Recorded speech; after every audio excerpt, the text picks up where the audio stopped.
PCB മീഡിയയുടെ പുതിയൊരു വീഡിയോയിലേക്ക് സ്വാഗതം.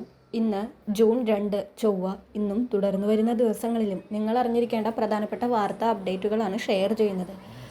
ചാനൽ ആദ്യമായി കാണുന്നവർ സബ്സ്ക്രൈബ് ചെയ്യുക, വീഡിയോ ഇഷ്ടമായാൽ ലൈക്ക് ചെയ്യുക, ഫേസ്ബുക്കിൽ കാണുന്നവർ പേജ് ഫോളോ കൂടി ചെയ്യുക. ആദ്യത്തെ അറിയിപ്പ്, സംസ്ഥാനത്ത് കാലവർഷം എത്തുകയാണ്. വരും ദിവസങ്ങളിൽ ഇതിന്റെ സ്വാധീന ഫലമായി ശക്തമായ മഴയാണ് കേന്ദ്ര കാലാവസ്ഥാ വകുപ്പ് പ്രവചിക്കുന്നത്. അടുത്ത 3 മണിക്കൂറിൽ കേരളത്തിലെ തിരുവനന്തപുരം, കൊല്ലം, പത്തനംതിട്ട, ആലപ്പുഴ, കോട്ടയം, എറണാകുളം, തൃശൂർ, മലപ്പുറം, കോഴിക്കോട്, കണ്ണൂർ, കാസർഗോഡ് ജില്ലകളിൽ ഒറ്റപ്പെട്ടയിടങ്ങളിൽ നേരിയ മഴയ്ക്ക് സാധ്യതയുണ്ടെന്ന് കേന്ദ്ര കാലാവസ്ഥാ വകുപ്പ് അറിയിച്ചു.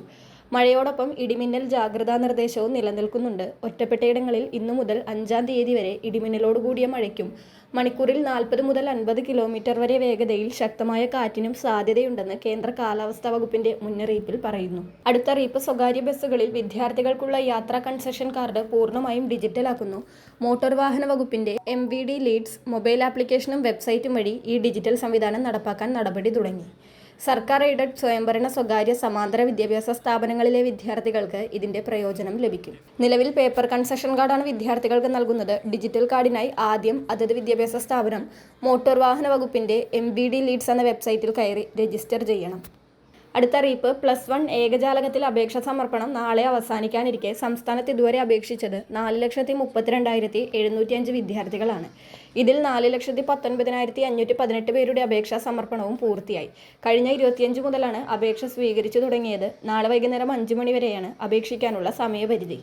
അടുത്ത അറിയിപ്പ്, വലിയ സാമ്പത്തിക ഇടപാടുകൾ നിരീക്ഷിക്കുന്നതിന്റെ ഭാഗമായി പാൻ കാർഡ് നിബന്ധനകൾ ശക്തമാക്കിയിട്ടുണ്ട്.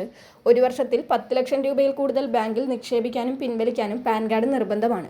20 ലക്ഷം രൂപയ്ക്ക് മുകളിലുള്ള വസ്തു ഇടപാടുകൾക്ക് പാൻ കാർഡ് വേണം. 5 ലക്ഷം രൂപയ്ക്ക് മുകളിലുള്ള ആഡംബര വാഹനങ്ങൾ വാങ്ങാൻ പാൻ കാർഡ് നിർബന്ധമാക്കിയിട്ടുണ്ട്. പാൻ കാർഡ് ഇല്ലാതെ ഇനി മുതൽ പുതിയ ഇൻഷുറൻസ് പോളിസികളും ലഭ്യമാകില്ല. അടുത്തറിയിപ്പ്, പാചകവാതക കണക്ഷനുകളുമായി ബന്ധപ്പെട്ട് ജൂൺ 1 മുതൽ കർശനമായ നിയമങ്ങളാണ് സർക്കാർ നടപ്പിലാക്കുന്നത്. പുതിയ നിർദ്ദേശപ്രകാരം ഒരു മേൽവിലാസത്തിൽ അല്ലെങ്കിൽ ഒരു കുടുംബത്തിന് ഒരു സജീവ ഗ്യാസ് കണക്ഷൻ മാത്രമേ അനുവദിക്കൂ. നിലവിൽ പൈപ്പ്ഡ് നാച്ചുറൽ ഗ്യാസ് കണക്ഷൻ ഉള്ള വീടുകളിൽ ഇനി മുതൽ LPG സിലിണ്ടറുകൾ സൂക്ഷിക്കാൻ അനുവാദമുണ്ടാകില്ല. 2 കണക്ഷനുമുള്ളവർ LPG സിലിണ്ടർ സറണ്ടർ ചെയ്യേണ്ടി വരും. അല്ലാത്തപക്ഷം എണ്ണ കമ്പനികൾ നിങ്ങളുടെ LPG കണക്ഷൻ ബ്ലോക്ക് ചെയ്യുകയോ റദ്ദാക്കുകയോ ചെയ്യും. വളരെ പ്രധാനപ്പെട്ട ഈ വാർത്താ അപ്ഡേറ്റുകൾ മറ്റുള്ളവർക്ക് കൂടി ഷെയർ ചെയ്യുക.